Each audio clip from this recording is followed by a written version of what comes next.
وفات کے بعد 40واں اور کل شریف کی بات دیکھیں، وفات ہوئی ہے حضور علیہ السلام کے دور میں صحابہ کی، نبی علیہ السلام نے اگر یہ کام کیے ہیں تو ہم کر لیتے ہیں، کوئی ثبوت تو ہوگا کہ نبی علیہ السلام نے کل پڑھے ہو، نبی علیہ السلام نے 40واں فرمایا ہو تو ہمیں ضرور کرنا چاہیے، پھر ثواب کا کام۔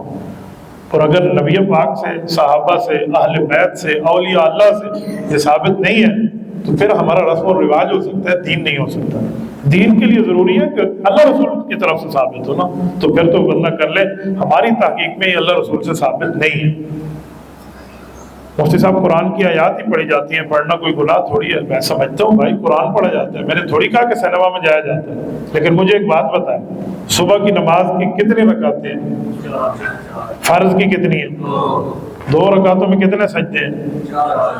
ٹھیک ہے، آپ 5 کیا کریں گے 5 سجدے کریں یار، اس میں سبحان ربی الاعلیٰ پڑھا جائے گا، کوئی گانا تھوڑی پڑھا جائے گا، ایک سجدہ اور پڑھا لیں، کیوں نہیں پڑھاتا؟ دین کا کام ہے۔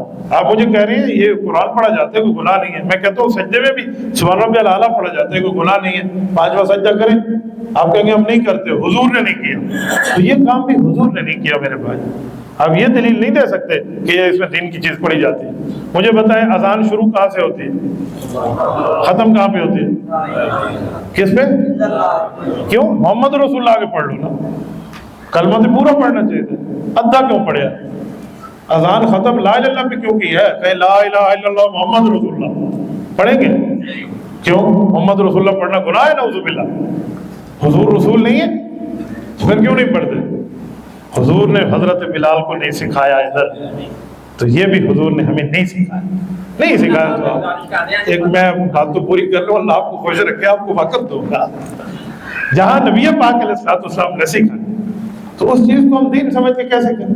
کوئی کرتا ہے تو اسے کہ بھائی آپ کی ترتیب ہے، اللہ رسول کی ترتیب نہیں ہے۔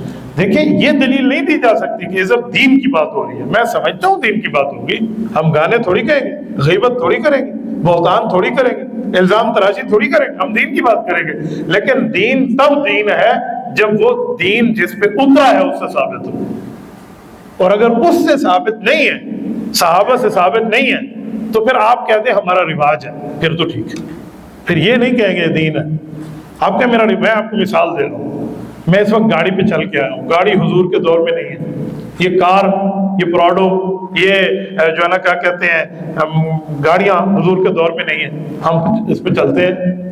ہم جہاز میں جاتے ہیں حج اور عمرے پہ، جہاز حضور کے دور میں نہیں ہے۔ کوئی دنیا کا بندہ یہ نہیں کہے گا کہ گاڑی پہ بیٹھنا ثواب ہے اور اگر کوئی گدھے گھوڑے پہ جائے تو گناہ ہے۔ وہ کہیں گے جو آپ کو سہولت ہو وہی کریں، گاڑی پہ جائیں تب بھی ٹھیک ہے، نہ جائیں کسی اور طریقے سے تب بھی ٹھیک ہے۔ تو بھائی یہ بھی اگر آپ کہہ دیں کہ آپ کل 40واں کریں تب بھی ٹھیک ہے، نہ کریں تب بھی ٹھیک ہے، تو پھر تو بات بن جائے گی کہ دین کا ایسا نہیں مانتا۔ لیکن جب میں کہوں گا دین ہے، ثواب ہے، اس کو کرنا چاہیے، جو نہیں کرے گا وہ غلط کر رہا ہے، تو پھر اس کے لیے ثبوت چاہیے ہوگا۔ جزاک اللہ۔